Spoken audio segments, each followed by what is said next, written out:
बिस्मिल्लाहिर्रहमानिर्रहीम। अस्सलामु अलैकुम। प्यारे दोस्तों, इंसान के लिए 5 तरह के आलम हैं: आलम अरवाह, आलम दुनिया, आलम बरज़ख, आलम हशर और आलम आखिरत। हर इंसान को इन सब से गुज़रना है। ये अलग बात है, हर एक जगह पर क़याम की मुद्दत मुख्तलिफ है। अल्लाह पाक ने इंसान के एक आलम से दूसरे आलम में मुंतकिल होने के लिए मुख्तलिफ असबाब पैदा किए हैं, जैसा कि आलम अरवाह से आलम दुनिया में आने का सबब वालदैन, आलम दुनिया से आलम बरज़ख में जाने का सबब मौत, आलम बरज़ख से आलम हशर में जाने का सबब सूरा इसराफील और आलम हशर से आलम आखिरत में मुंतकिल होने का सबब ईमान या कुफर है। आज का हमारा मौजू आलम बरज़ख है, जिसमें हम जानेंगे कि आलम बरज़ख की ये ज़िंदगी कैसी है, यहाँ पर लोग कैसे रहते हैं, लोग यहाँ पर क्या खाते पीते हैं और क्या दुनिया के मामलात को भी लोग यहाँ पर याद रखते हैं। आज हम इन्हीं सब सवालात के जवाबात कुरान और हदीस की रोशनी में जानने की कोशिश करेंगे। तो दोस्तों, ये सब कुछ जानने के लिए हमारी आज की इस वीडियो को आखिर तक लाजमी देखिएगा, और अगर हमारा चैनल अभी तक सब्सक्राइब नहीं किया तो अभी सब्सक्राइब कर लें।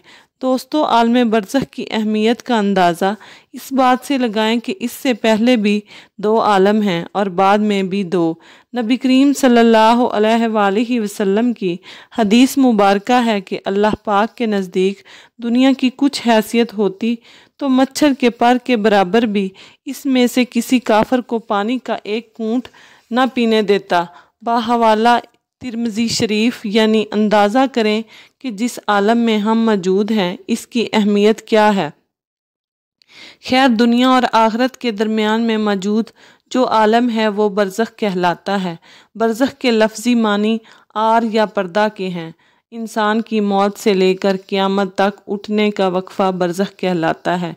यानी अगर ये कहा जाए कि ये वो मकामात हैं कि जिनमें मौत के बाद हशर तक रूहें हस्बे मुरातब रहती हैं, इनमें तमाम इंसानों और जिन्नों को मौत के बाद रहना है, और वो आलम हमारी दुनिया से बहुत बड़ा है। बरज़खी ज़िंदगी दुनियावी ज़िंदगी से बहुत लंबी है, लेकिन वो भी एक दिन ख़त्म हो जानी है। अल्लाह पाक सूरह मोमिनीन में फरमाता है, और उनके आगे एक आड़ है इस दिन तक जिसमें ये उठाए जाएंगे। आलम बरज़ख में पहुँचने के बाद इंसान का आखिरत की तरफ सफ़र शुरू हो जाता है। हजूर नबी करीम सल्लल्लाहु अलैहि वसल्लम ने इस बारे में फरमाया, बेशक आखिरत की सबसे पहली मंजिल कब्र है। अगर कब्र वाले ने इससे नजात हासिल कर ली तो बाद का मामला भी आसान हो जाएगा, और अगर इससे नजात ना पा सका तो बाद का मामला ज़्यादा सख्त है। बाहवाला इब्ने माजा। जब रूह आलम बरज़ख में पहुँचती है तो इसमें भी 2 आलम हैं। एक का नाम इलीयीन है, जिसमें नेक रूहों को रखा जाता है, और दूसरी जगह का नाम सिज्जीन है, इसमें बदकार या काफिर लोगों को रखा जाता है। तमाम रूहें क़यामत तक यहीं पर रहेंगी और फिर क़यामत के दिन अपने हिसाब किताब के बाद अपने असल मकाम यानी जन्नत या दोज़ख में दाखिल हो जाएंगी।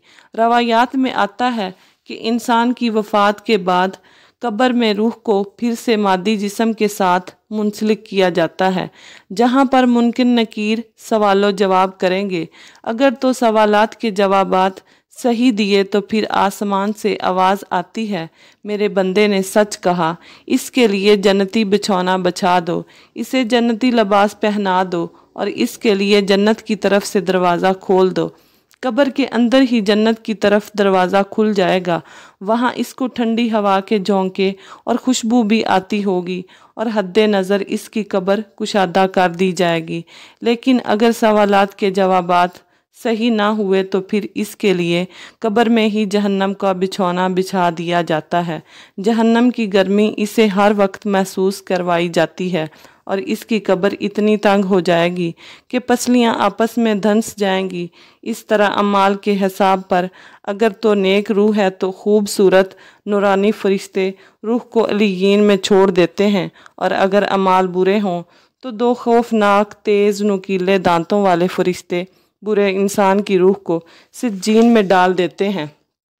सिज्जीन क्योंकि बदकार और बुरी रूहों का ठिकाना है, इसलिए वहां पहुंचकर बुरी रूहों पर अजाब आना शुरू हो जाता है, जबकि इल्लीयीन में मौजूद रूहों पर कोई पाबंदी आयद नहीं होती और बागनुमा एक जगह पर एक दूसरे के साथ मौजूद होती हैं।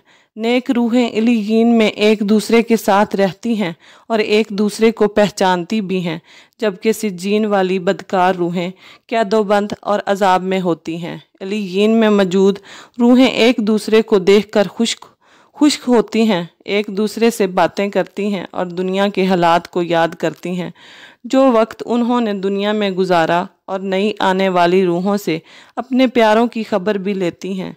मेरा फलां रिश्तेदार दुनिया में किस हाल में है। अगर नई आने वाली रूह ये कहे कि तुम्हारा फलां रिश्तेदार तो कब का मर चुका है मगर वो यहाँ इल्लीयीन में नहीं पहुँचा, तो ये नेक रूह समझ जाती है कि इसको सिज्जीन में भेज दिया होगा। नेक रूहें अपने रिश्तेदारों का इंतज़ार इल्लीयीन के अंदर बिल्कुल ऐसे ही करती हैं जैसे कोई अपने घर से दूर अपने घर वालों से मिलने का इंतज़ार करता है। इसके अलावा नेक रूहों के अलावा अंबिया इकराम, शुहदा और सदीकीन की रूहें भी एक दूसरे के साथ मिलकर बातें करती हैं। नेक रूहें अपने करीबी रिश्तेदारों से मुलाकात करेंगी, जैसे कि नबी करीम सल्लल्लाहु अलैहि वसल्लम ने हज़रत फ़ातिमा रज़ियल्लाहु तआला अन्हा से फरमाया था कि मेरे विसाल के बाद जो नेक रूह सबसे पहले मुझे मिलेगी वो फ़ातिमा तुम ही होगी। और बिल्कुल ऐसे ही हुआ और आप सल्लल्लाहु अलैहि वसल्लम के 4 या 6 महीने के बाद हज़रत फ़ातिमा हजूर नबी करीम सल्लल्लाहु अलैहि वसल्लम से जा मिली। चुनाचा नेक रूहें आलम बरज़ख के अंदर इल्लीयीन में एक दूसरे को पहचानती हैं और एक दूसरे से मुलाकात भी करती हैं, और न सिर्फ अपने बाकी रिश्तेदारों का नई आने वाली रूहों से हाल दरियाफ्त करती हैं बल्कि इनके वहाँ मुंतज़िर भी रहती हैं। दोस्तों, ये याद रहे कि आलम बरज़ख में ये रूहें आलम हशर कायम होने तक रहेंगी, यानी क़यामत के दिन तक रूहों का क़याम आलम बरज़ख में ही रहेगा, और क़यामत ही वो दिन होगा जब रूहों को जिस्मों में मुंतकिल करके उठाया जाएगा और हिसाब किताब के बाद जन्नत या जहन्नम में डाल दिया जाएगा और फिर वही मुस्तकिल ठिकाना होगा। हज़रत अब्दुल्ला बिन उबैद रज़ियल्लाहु तआला अन्हु से मरवी है कि मुर्दे को जब कब्र में रखा जाता है तो वो बैठ जाता है और जनाजे को के साथ आने वालों के कदमों की आवाज़ सुनता है। सबसे पहले इसकी कब्र इससे कलाम करते हुए कहती है, ए इब्ने आदम, तेरा बुरा हो, क्या तू मुझसे डराया नहीं गया? क्या तुझे मेरी तंगी, बदबू, वहशत, हौलनाकी और कीड़े मकोड़ों का खौफ ना दिलाया गया था? ये मैंने आज के दिन के लिए तैयार किया है। तू बता, तूने मेरे लिए क्या तैयारी की है?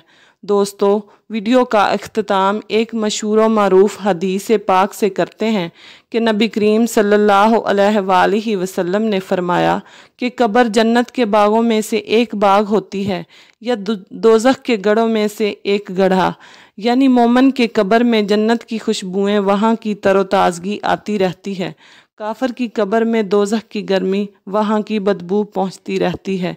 आइए अल्लाह पाक से दुआ करते हैं हमें सेहत व तंदरुस्ती वाली ज़िंदगी अता फरमाए और बाद मरने के हमारी कब्र को जन्नत का बाग बना दे और आलम बरज़ख में हमारा ठिकाना नेक रूहों के साथ इल्लीयीन में बना दे। आमीन सुम्मा आमीन।